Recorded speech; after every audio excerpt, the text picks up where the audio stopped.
Hi lads and lasses, Modest Pelican here with a video looking at the support class. If you enjoy this video, please go to university and study to become a teacher so that you can educate the aspiring leaders of tomorrow about my fun, family-friendly content, as this really helps spread the good word of my channel.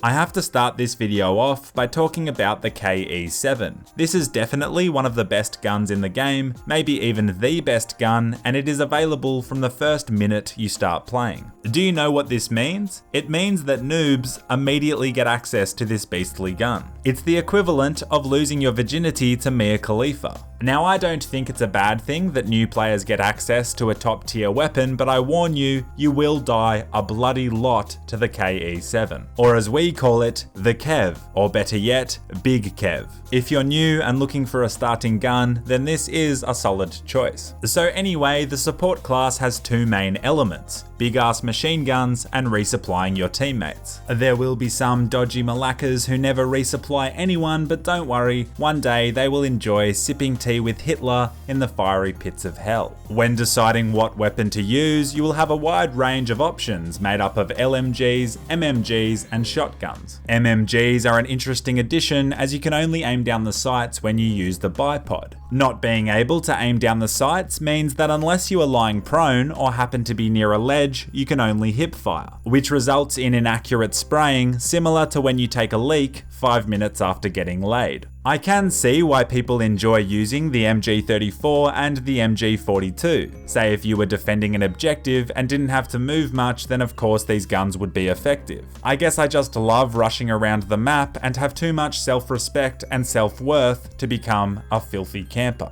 WTF Pelican douche boy, it's not camping if you are defending an objective. Kill yourself.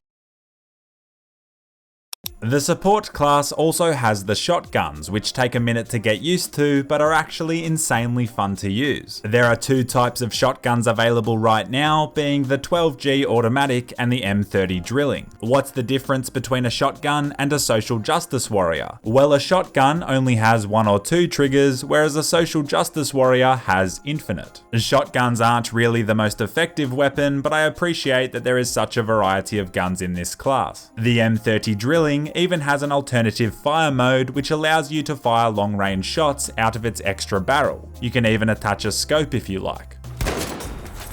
And finally, you have the regular LMGs, such as the Lewis gun, the Bren gun, and of course Big Kev. If you're looking for a versatile gun, you will want to choose one of these. Tap firing works really well for long-range kills, and I also found that switching the iron sights out for the aperture sight, which is basically a red dot sight of sorts, really helped me to control the recoil.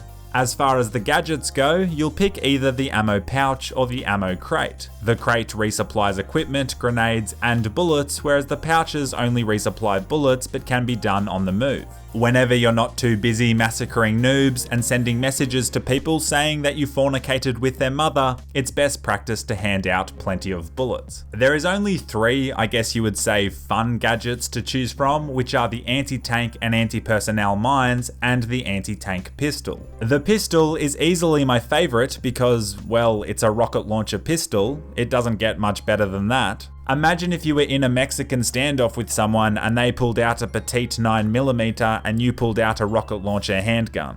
Good game, too easy.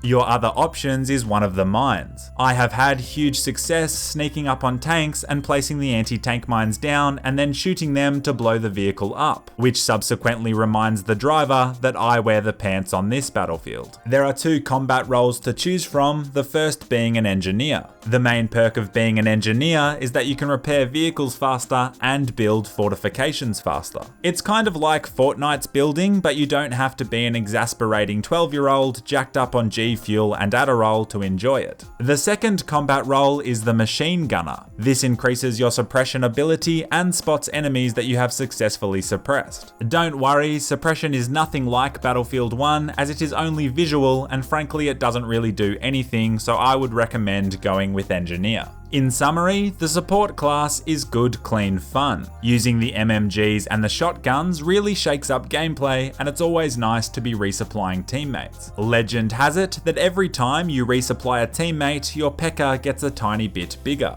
So if you're a woman, I probably wouldn't resupply anyone. Thanks for watching, and thanks to my legendary patrons. Until next time, and as always, stay classy.